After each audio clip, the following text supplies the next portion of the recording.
So one of the things I'd like to share from Arbinger is a concept that Terry Warner called collusion. And I'll explain why he used that term when we do it. But probably the easiest way to convey this idea of collusion is to share a story. And I'd like to share one of my own. And I'm going to draw it as I go because you can begin to see the dynamics as I do it. So that's me. This is my wife, Debbie. And on this particular evening, the company I was working for, a treatment program in Arizona, was holding a fundraising dinner. We had known about it for several months. We'd made preparations for that, certainly on our calendar, circled in red. And Debbie had bought a new dress, new purse to go. And I arrived home at the appointed hour to pick her up and go, and she was not ready. So I'm going to start there with just that. Now, other men might have responded kindly, thoughtfully, compassionately. I did none of those. In fact, I was upset. Bugged would be a term I would use to describe. I was furious. And if I had to describe Debbie in that moment, it would be that she's inconsiderate. She's unorganized. I'm abbreviating these. Lazy. I had a lot of accusations about the kind of person she was. So think for a moment, if these are the emotions I'm having, and this is how I'm seeing her, the question then becomes, so what might I now say or do? And typically from an audience, I might turn and say, so what would you imagine I might say or do at this point? And you would say? Well, if it weren't for her, you'd be an okay person, and you could get something done, like going to the thing you planned for. In fact, I might point that out to her. If it wasn't for you, Debbie, I could actually be respected in my job. So another way to say that, I could begin to criticize her. I could yell at her. I could go outside and honk the horn to hurry her up. That's a big one. That would really work. Yeah, it's really unhelpful, let me tell you. But my particular style is to be glum, to be silent. Just I'm not gonna yell. I'm gonna bear up under this. I'll just wait, but I'm seething inside, right? I'm the kind of guy that can control my emotions, though. Yeah, that's right.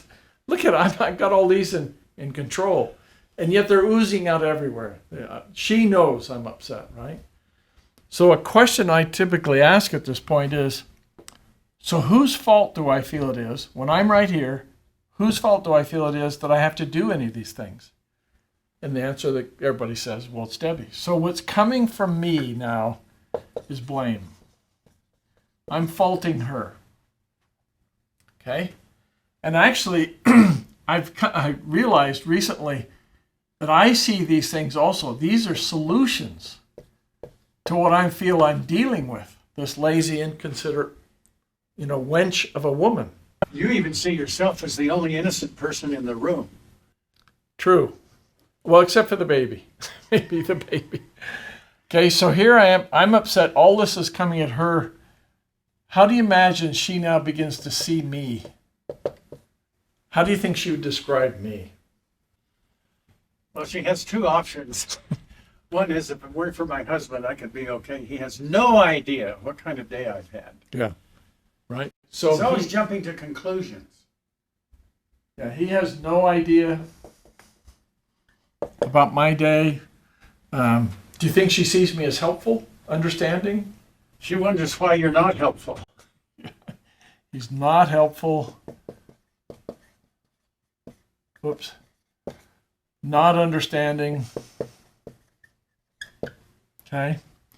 Any chance she might see me now as fairly inconsiderate? So. In your mind, 100%. 100%. So she's seeing me.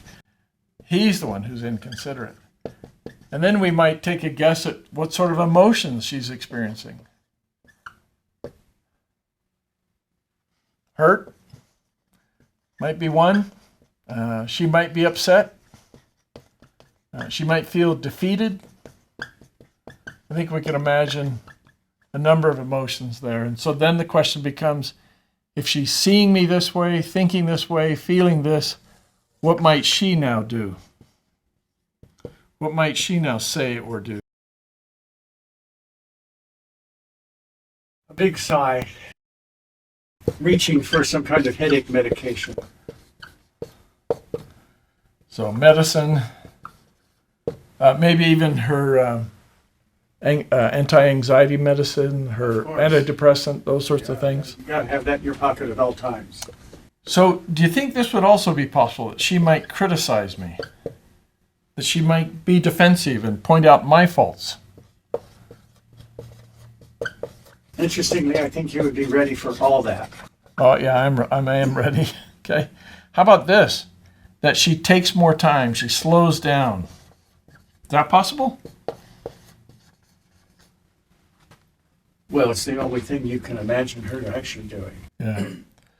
Or she could cry, or she says, I'm not going. So you begin to see there are a lot of possibilities. And whose fault is she going to feel that she has to do this? In the world you have created, it's all on her back. Yeah, so she now begins to blame me. And that's, guess what? All of these are solutions for her. This is what she has to do, given she's married to a guy like me.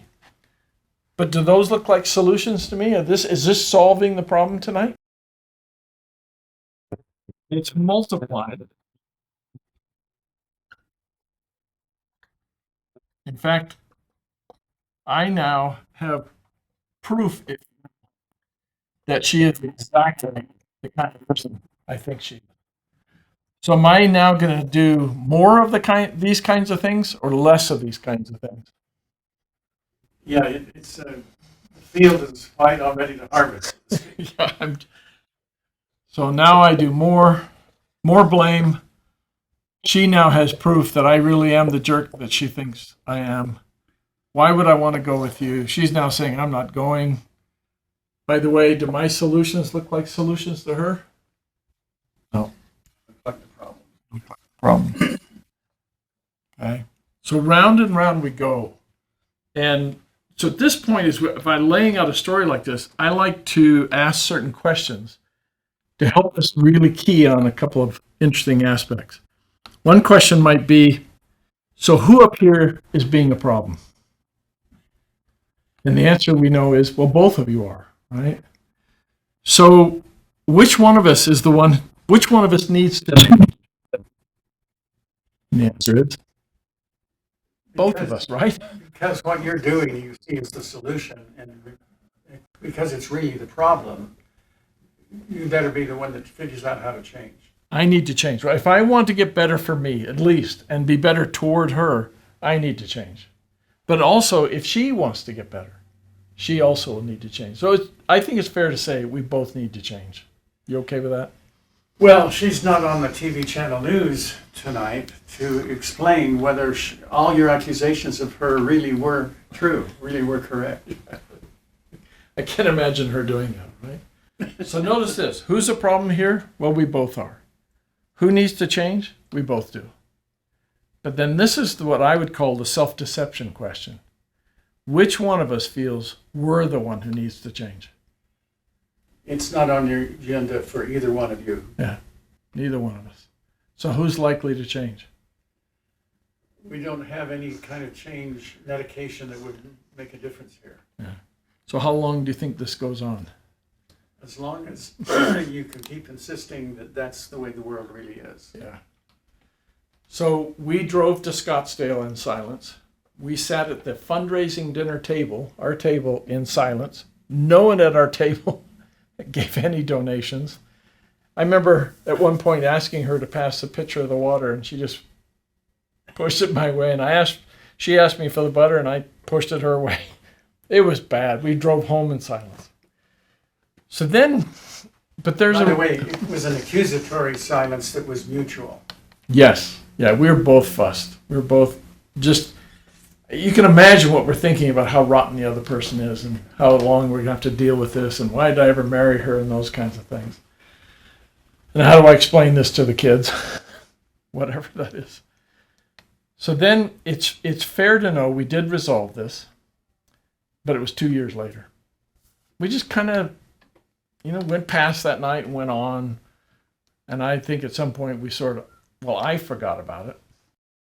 2 years later, we're up in Las Vegas. We're doing a training with 40 people. There's 20 couples. We're walking them through these ideas. And we get to this place to talk about this mutual blame, this collusion. And I turned to Debbie and I said, so what story should we use? And she says, what about the dinner? And I asked finally, how come you weren't ready that night? And if the tone is different, and everything. I'm actually just curious at this point. But it's important to know that, it's important to know that what she then gives me, the excuse, it's lame. I mean, I don't think anyone in any audience would ever buy into it. But I'll let you judge. So this is what she says. Well, Chris, if you remember, the dinner was in February. I'd just given birth to our 9th child in November. And I was still nursing her. So on that evening, I was trying to nurse her at the very last moment so we would leave a content baby and be able to have an evening free of worry. In that moment, I felt about that big.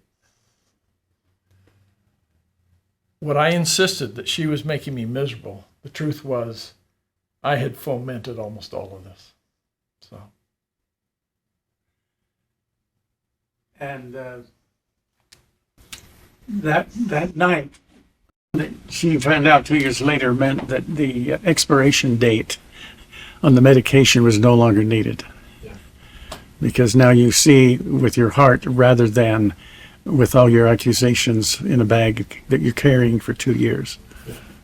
And it wasn't even, I don't even remember pulling out that bag on occasion and looking at the contents. Because I don't really think we argued much. But I remember after we did the workshop that night, we sat together and said, how come we didn't get back on top of this earlier? And I said, I just sort of forgot about it. It was pretty insensitive on my part. So we actually kind of made a guideline for us that says, nah, we might sleep on it for a night, but the next day let's get to it and let's work these out every time. Yeah. We don't want to carry baggage around. And I think we've done pretty well with that.